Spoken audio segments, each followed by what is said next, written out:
Welcome to the Lead Defend podcast, a show designed to help you grow in faith and leadership as you navigate the stages of young adulthood. We address important faith topics and provide practical life tips, helping you build up your faith as you engage a changing culture. Now, here are your hosts. Hey, this is Ryan and Brock. We're here with J. Warner Wallace, and we're getting ready to do Lead Defend. Thank you for joining us. Yeah, I'm looking forward to it. Jim, tell us kind of about who you are, where you're from. I'm from Los Angeles County.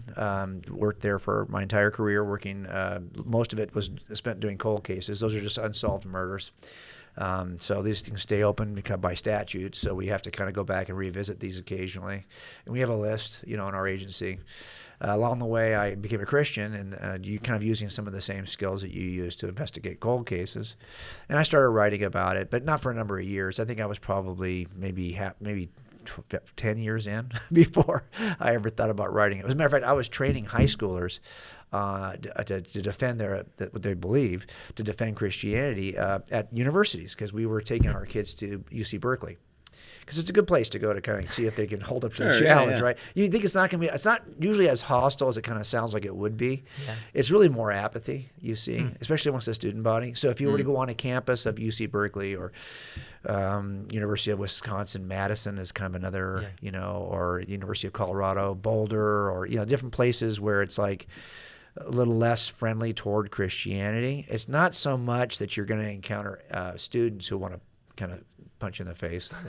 You might have some professors. I mean, some of those. Maybe, but you might have some professors, right, who would push back. But students are more apathetic than anything else. Like, I don't care. It's stupid. I don't believe it. Why should I care? I don't want to talk about it. So it's a good training ground for young Christians to either overcome apathy or learn how to make a defense against some, which could be hostile, pushback. Sure. And I was doing that with another apologist named Sean McDowell. Okay. And Brett Kunkel, who you've had here. Brett's actually the one who invented these. Together we worked to invent the Berkeley trip, but Brett was doing these kinds of trips to Utah. Yeah. And he started taking my group, and I said, hey, we need one for atheism. That's great for theology. The trips to Utah are great for theology, but we needed one that was going to help our kids with philosophy and atheism. So that's how this Berkeley trip came up. And so it was a great trip. I was on one of those, and Sean McDowell said, you should write a book about this. And I was training the kids on the way. And I thought, I don't really have time. But my wife said, I'll give it a shot. And so I ended up writing the first book, Cold Case Christianity, when that was about almost 10 years ago. Gosh, so that 10 started, years. Yeah, so now we've written 8 books. All of them deal with either training young people or just making the case for Christianity. Yeah, and so you've been featured on Dateline, solving cold cases, doing all that stuff. Yep. And so I get photographs occasionally. As a guy named Tim Stratton, who's an apologist in Nebraska, was at the gym last week, and he sent me a picture of one of the episodes still on the wall at the gym. They're watching TV at the gym. That's awesome. And these old episodes pop up. So when did your passion really shift to saying, "Hey, I want to train folks in apologetics"? I think because I served in my kids in my church, in my kids ministries. So you start off, their kids are in elementary ministry, so I'm doing Sunday school. Then they become, junior hires, and now I'm taking over that interim ministry. And then I became their youth pastor. I just kind of followed them up because I got saved when they were probably in the 3rd grade. Okay. So by the time they were in high school, I'd already completed seminary. Wow. So then I was in a position to kind of help. Sure. And a lot of the way that I came in by examining the evidence, I just explained to them. I really, when I first started, I did not think the evidence was going to be important to them. So I had an art background. So our Sunday experiences were experiences. I mean, they were, depending on the series we were in, I was crafting every aspect of how this was going to look, how it's going to feel, how it's going to sound. And so we wanted a 5-dimensional, 5 senses kind of experience on Sunday because I was convinced that was what these young people would respond to. And It turns out, I think we graduated a bunch of atheists by first 2 years. And it just didn't, by the time they were in university, one semester in, they were no longer Christians. Wow. And so I realized, okay, whatever we're doing, that's the worst way to do it. And it was just because although I had an experience where I came in, my background was evidential. I became a Christian because of the evidence, but I just didn't think that was going to be helpful to them. This is before I was taking these trips with Brett. Sure. Right. So I was doing all stuff that was really grounded in the arts. Yeah. And when I saw how ineffective that was at equipping young people to stand strong, even while they were with us, they probably weren't with us. They were just enjoying that Sunday service in the community. We shifted all of it, and I simply went back to here's how I became a Christian. Here's why I'm a Christian based on these evidences, and I just stayed there.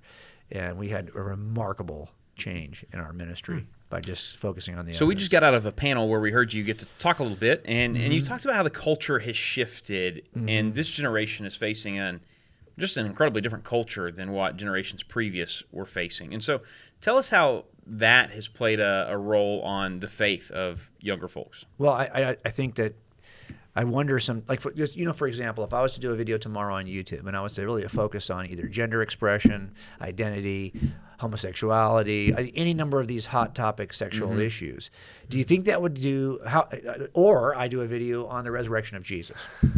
Which of these two do you think is going to get more views?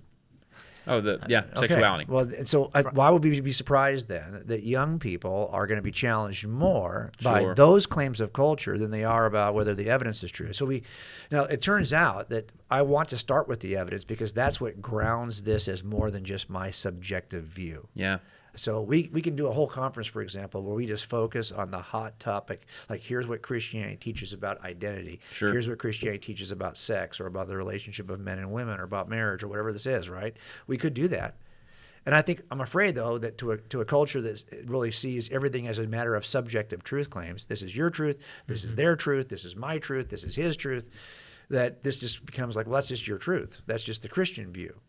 As if it's no better or worse than anyone else's view. Option. It's just another option in the smorgasbord of options.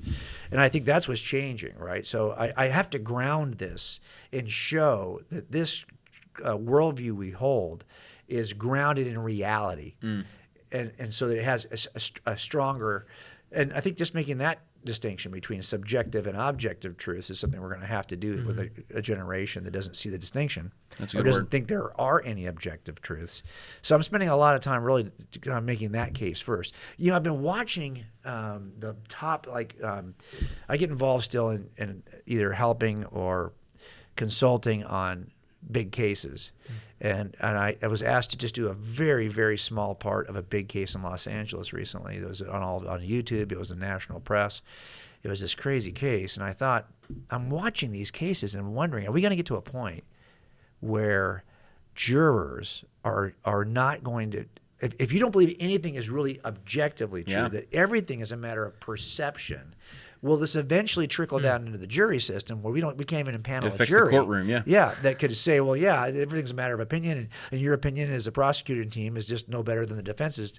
I mean, we could get to a place of paralysis based on this shift in the way we see truth. And that's what it is. It's a paralysis. It doesn't mean that you've sided one way or another. It means there's indecision most of the time. Well, it just means that I still haven't seen it yet in juries. Sure. So I'm still encouraged that people will emphatically look at evidences and say, no, the sequence of events is objectively this based on the evidence, and that my personal view, I don't like the person who's involved in this sequence, does not yet color the way we see the sequence. Does that make sense? In other words, absolutely. We have to be able to demonstrate by way of evidential claims that a certain series of events occurred, and these are not open for. I mean, we can demonstrate this objectively. Then we've already locked that down. Okay, here's what happened on Tuesday from 8 to 10.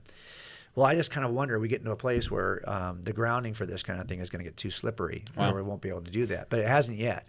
Yeah. So I think that's one of the things when the rubber meets the road, and it always meets the road in these jury trials, we still have a sense that, we could have these views about morality, we can have these views about our personal life, but when it comes right down to it, when someone's life's on the line, and that verdict's going to put you in jail the rest of your life or put you to the death penalty. Well, now suddenly we snap back into a world where there are objective truth claims, and we can demonstrate the truth of these. And so the question is, I try to help people see, is that the claim that God exists is not a subjective truth claim. Brown glasses are the best glasses. That's a subjective claim. I can make that claim, but you may not like brown, right? But these are glasses is not an objective. It's not a subjective claim. That's an objective claim. So some opinions are grounded in subjects, Like you say, chocolate chip cookies are the best dessert. I don't know. I just ate a brownie. It was I know. dang I good. saw that. I want to know where you got it because I didn't see that. You on didn't the get one? table. Hey, I hope I there's get another one. we can grab. I hope We I can can grab. find Yeah. get one. Yeah. So, but that's the whole point, is that that's a claim that is grounded in the subject. But the cure for tuberculosis is isoniazid. I cannot say, well, I prefer to have Tylenol. Well, I don't get to decide if that's the cure. It's not grounded in me as the subject. It's grounded in the object called isoniazid. You could prefer it, but you'll face the consequences. Yes, you'll yeah. face the So consequences. how So do you God exists is a claim that I cannot make it so by changing my mind. Yeah. It may not be true. It could be an objectively false claim, but it's not a claim that I decide as the subject. It's true on the basis of the object called God. Either he exists or he doesn't exist. So we have to help, I think, young people to make these kinds of distinctions, and that's where I think the culture is shifting a little bit. So how do we help them? How do you communicate that? You mentioned how, objectivity is rooted in the reality of the way things are. We live in this subjective culture, and so how do we communicate that, no, everything's not just subjective? How do we help those people that don't? It's like, well, I don't care about the way that it is. This is how I feel. Well, okay, so they can still say that. That's okay. Yeah. I mean, I can understand how I might deny an objectively true thing because I don't like the way it makes me feel. Yeah. People are going to still do that whether you convince them that these two things exist or not. So I would say that, yes, when it comes to objective truth claims, we have to at least define them. I don't use the word absolute truth. I use the word objective truth. Why? Because objective claims are grounded in the objects under consideration. That's why we call them objective. Subjective claims are grounded in the subject who holds the opinion. So I can say that, like I said, chocolate chip cookies are the best dessert, but that's not that's a matter of opinion. You might disagree with me. But if I said that isoniazid is the cure for TB, well, now that's grounded in the object. Here's a good way to look at it. Can you change the claim by simply changing your view? If you can, well, then it's a subjective claim. Yeah. I cannot keep That's a good isoniazid. that's a good filter for people to The understand. other way you can say is simply, can I test it? So can I, if I say my car is white, well, can I change the color of my car by saying I feel like it's blue? Well, you could say that, but if I go outside and it's white, right? It's grounded. I cannot change it. Now, you can also test it by going outside to see. Yeah. Now, you might go outside and see that the car is actually brown. So now it's a false objective. There are false objective claims. I could say my car can fly to the moon. Okay, that's still not a subjective claim. That's a claim about the object of my car, but it's a false objective claim. So the claim that God exists is an objective claim, but it could be a false claim. Now, It could be an Elon objectively did send false a car to the moon. That's true. I mean, we got to admit right. that. Times Like, have changed. Yeah, times have changed. Yeah, that's true. But you get the idea Yeah. here. So I think what we have to do is kind of teach our students the theories of truth, Yeah. and then how to distinguish between them. So there's a couple of theories of truth here, right? One of the theories of truth is emotivism. That's how I feel. Is what makes something true, right? But we all know that there are some things that your feelings have no impact. You can't trust your feelings about certain things. Do you ever have an irrational fear of something? Sure. There's all kinds of people with irrational fears. Does it make that thing true? You might think that spiders are the worst, that you're afraid of spiders, or you're afraid of the dark. So these are things you cannot trust just your emotions to make decisions for you. So you could discover some things by way of emotion, but you could never discover all things this way. Right? Some of these people will say it's a matter of empiricism, like this idea that, I can only trust things I can discover with the sciences. But even that claim cannot be itself discovered with science. Yeah. That's a claim you have to presume before you even begin. So I could say at least there's one thing I know you don't have to have science to demonstrate is true. Yeah. The idea that science is needed to demonstrate something is true. It's self-refuting. So there's a couple of ways we want to show the academia will say this is the theory, either empiricism or emotivism, or some kind of a form of pragmatism or utilitarianism, or you say, hey, it's true because it works. Couldn't you say, I know that isoniazid is the true drug because we tried everything else, doesn't work. Isoniazid works. Therefore, because it works, that's what makes it true. So pragmatic theory works. That's a good way to determine truth. Well, for some things, but not for everything. I mean, I've told convenient lies that work. Yeah. And they solve the problem. Sure. Doesn't make it true. Right.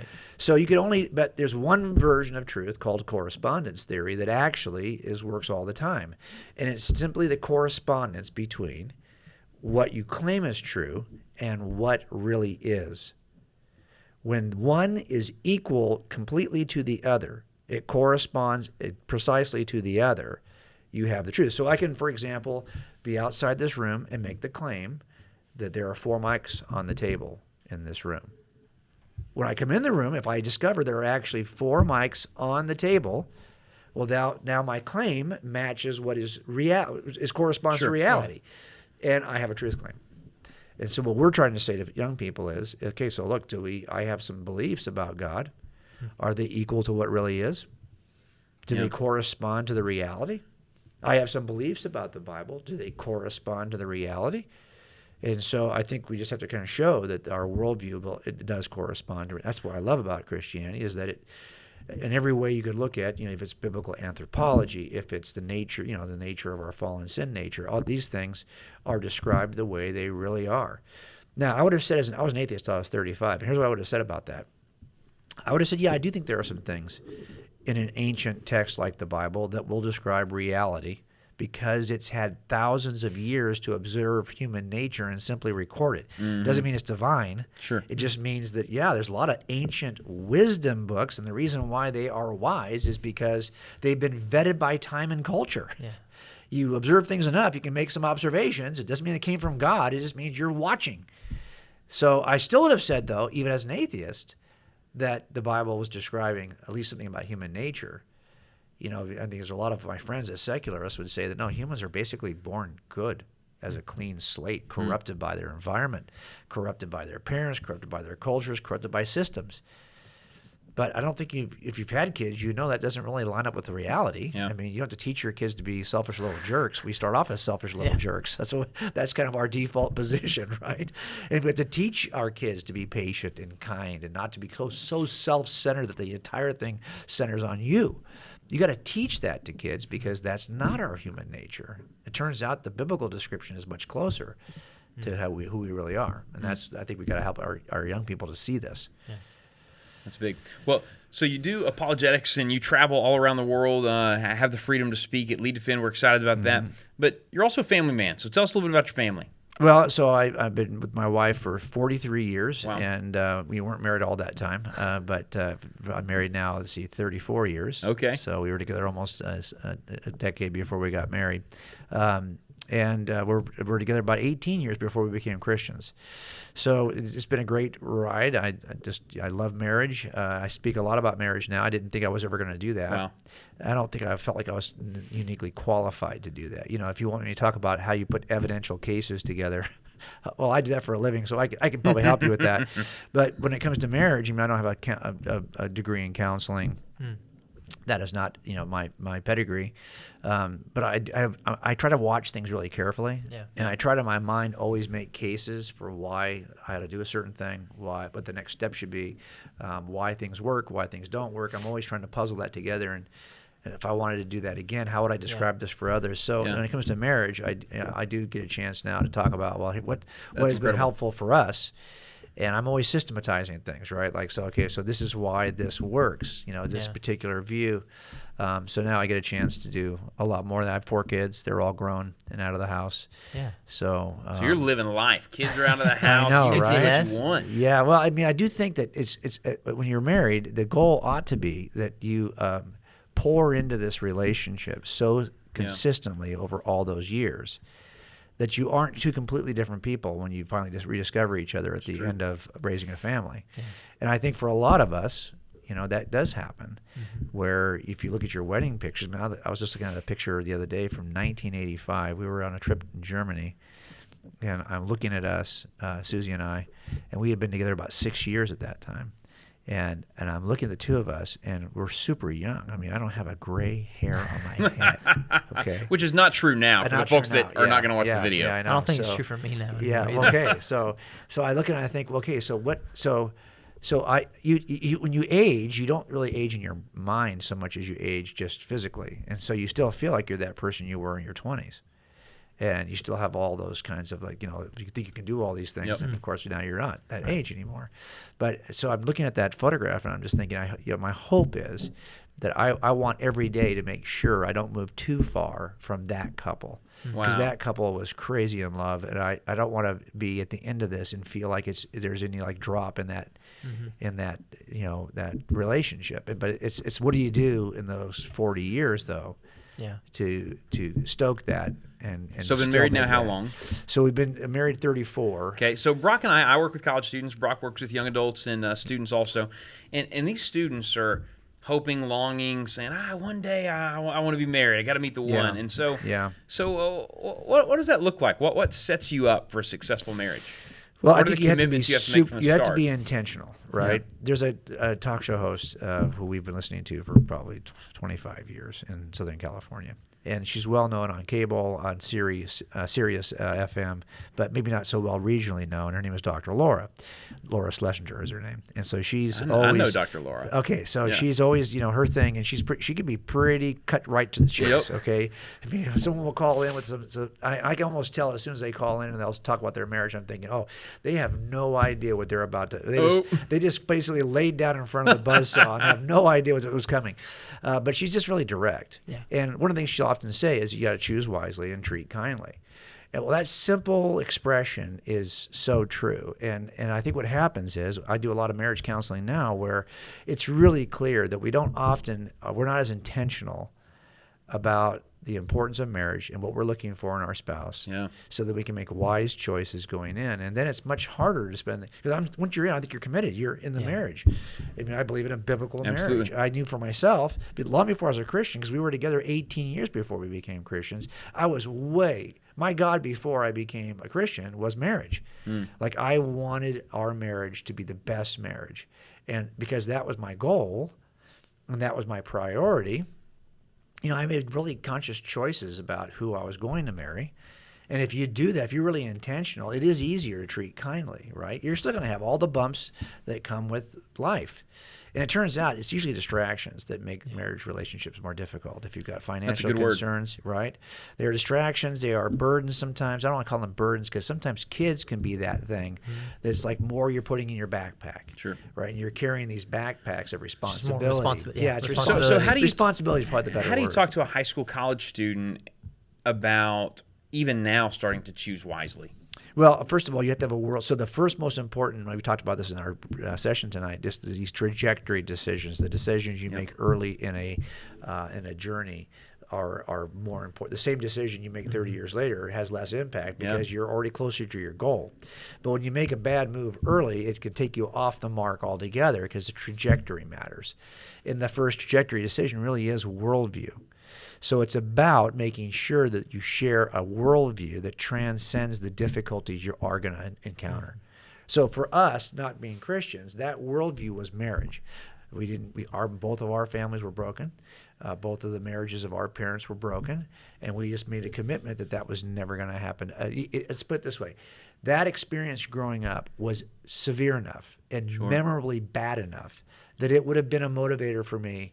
Regardless, it was always fresh in my mind that I didn't want that. Right. Okay, that was terrible, and I did not want that for my kids. I did not want my kids to go through what I did. So, because that was this one transcendent thing that was always on my mind, it did help us.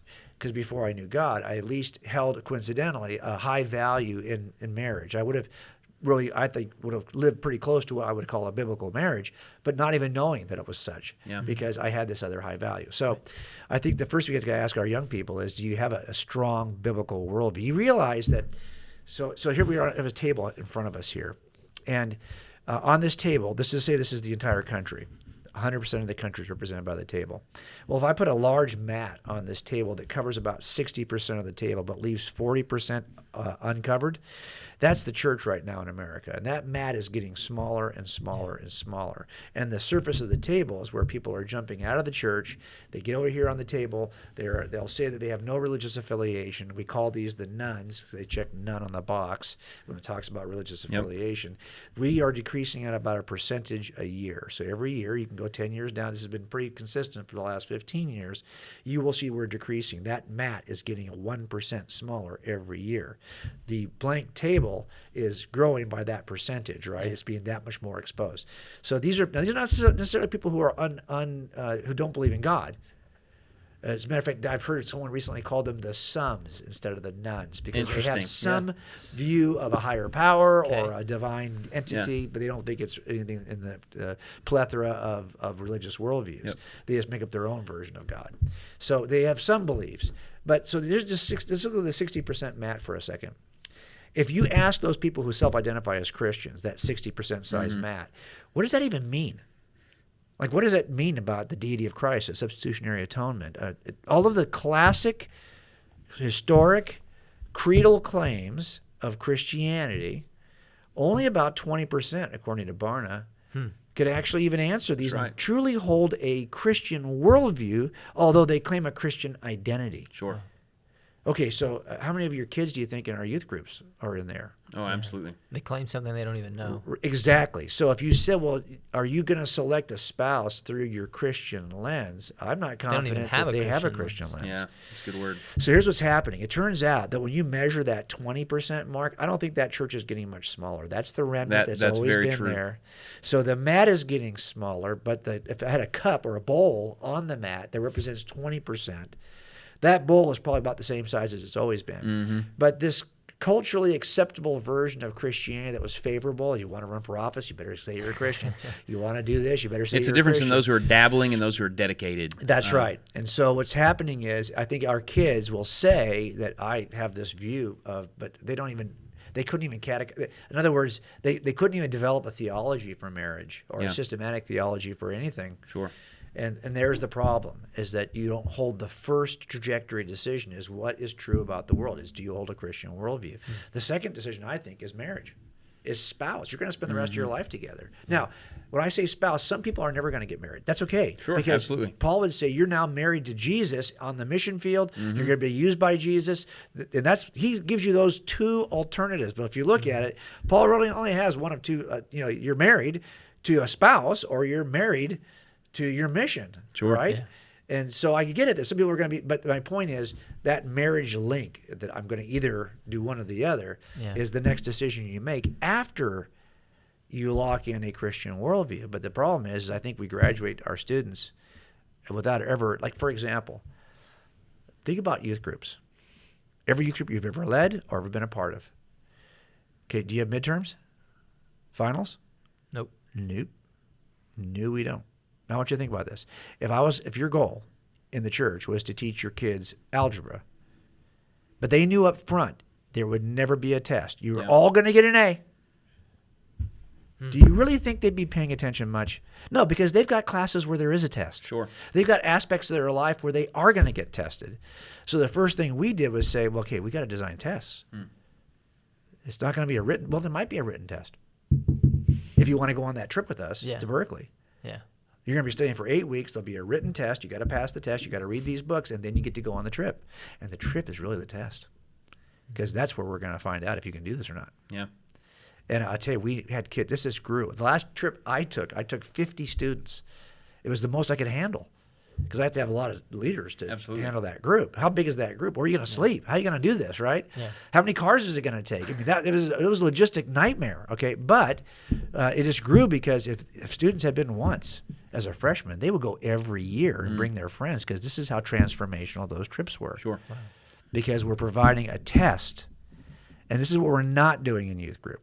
And by the way, our young people are expected to hold this high bar. They're taking physics. They're taking biology. They can handle a bunch. We get them over here, and we throw it across the center of the plate at 40 miles an hour, and we don't even care if they swing. That's a good word. Yeah, we just have to raise the bar of expectation. Yeah. Yeah, but I really like the fact that you said these students are making decisions now that affect the trajectory of their life.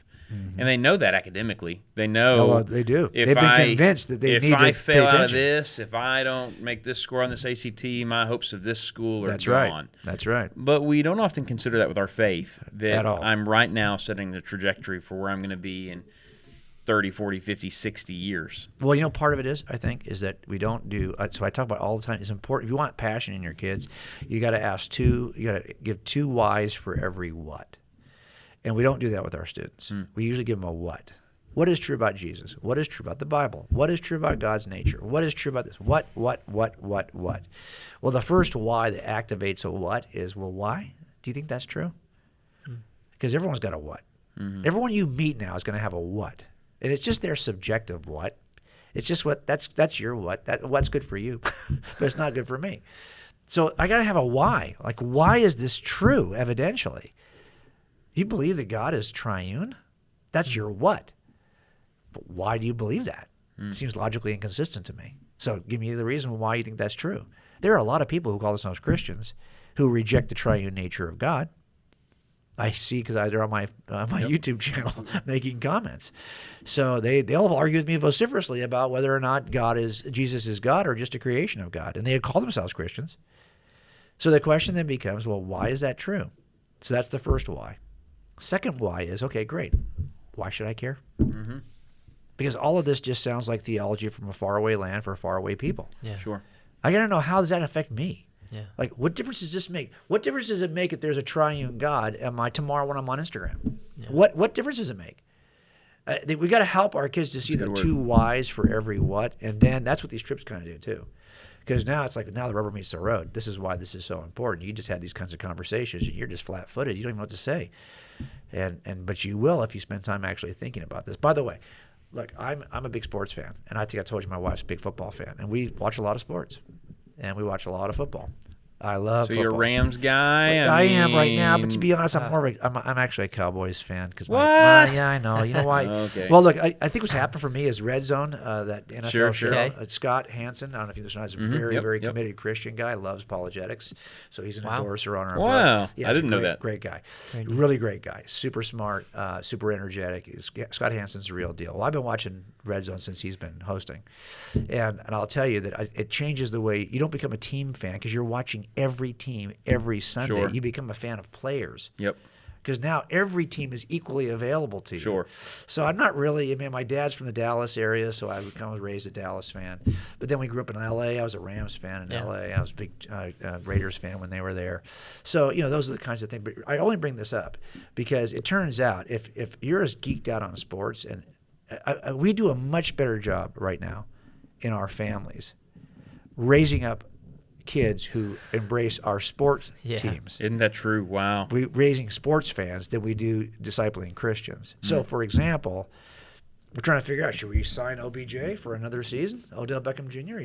He's got this ACL tear. I think he's too old. I think he's past his prime. Okay, honestly. so now we can have this discussion for half an hour, right? We know where he's played. We know what his seasons were. He made that great catch when playing for the Giants, but really, how well did he play when Baker was throwing to him in Cleveland? We have all these details in our head. Right. We can make a case for why we should sign OBJ or not, but we can't make a case for why we think that Jesus is more than a created. Most Christians are like, well, isn't that true? Yeah. So we do a better job of catechizing our kids as sports fans than we do catechizing our kids as Christians. And you know why? It's because we're just geeked out on that stuff. So it turns out that I'll only let parents off the hook. I know that's my responsibility. So I had to share with a certain amount of passion what I believed about God. Doesn't mean they're going to accept it. Doesn't mean that they're – but at least I cannot later on look back at it and say, well, yeah, they actually learned more about the Rams from me than they did about Jesus. Yeah. So we have to realize we are already teaching our kids stuff. The question is, are we just zoned in on this? Are we locked in? Are we this committed? Because, by the way, your youth pastor is not responsible for this. And don't tell me you think that your kids were Christians until they went to college, and now suddenly they're not Christians. No, all the studies will tell you. You ask that college student, when did you drop out? He'll tell you 10 to 17. 10 to 17. That's the range. Yep. That's why we talked about this 2 years ago on Lead Defend. I'd written 3 kids' books for 8 to 12-year-olds. Right. And I told you guys then, we need to start doing stuff for junior hires. And now here we've got a program for junior hires.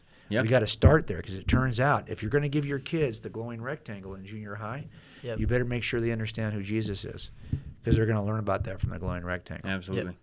So many on Instagram or TikTok that whether they're more progressive liberal pastors or so-called pastors or even atheists raising up, questionable claims about the Bible or historicity of Jesus. And they're even just kids doing sketchy things. Let's be honest. Yeah, I know. I know. I think, honestly, there's all the stuff that social media brings us. I'm not the kind of person that says, bury your phones. Right. But I do think we got to get real about, I also wouldn't say we should stop making potato chips. Yeah. But I'm not going to let my kids eat those for every meal. Yeah. and that's all they're going to eat. Yeah. So I think there are some things we know are out there that are, might be a guilty pleasure at times, and that's fine, but they cannot be a steady diet. And that's what we have to kind of decide with our phones what we're going to do with this. That's a good word. Hey, thank you so much for being on. Thank you for being a friend to Lead Defend, and we've had you in the state a couple times, and always love when you're a part. Yeah, glad to be part of it. How could somebody find out more about you and the work you do? So we look at Christianity from a detective's perspective on a website called coldcasechristianity.com. So we're looking at Christianity from a detective perspective. We flip that, and we look at law enforcement from a Christian perspective on a website called thethinbluelife.com. So you can find me at one of those two places. That's incredible. Jim, thank you so much. Yeah, It's been Ryan and Brock with Lead Defend. See y'all. And hey, we can't wait to see you next year at Lead Defend 2023. That's right. That's it for this episode of Lead Defend. To hear more episodes from the Lead Defend crew, visit absc.org/podcasts. If you liked what you heard, rate and review us on your favorite podcast listening site. Want to learn more information about the next Lead Defend conference? Visit leaddefend.org.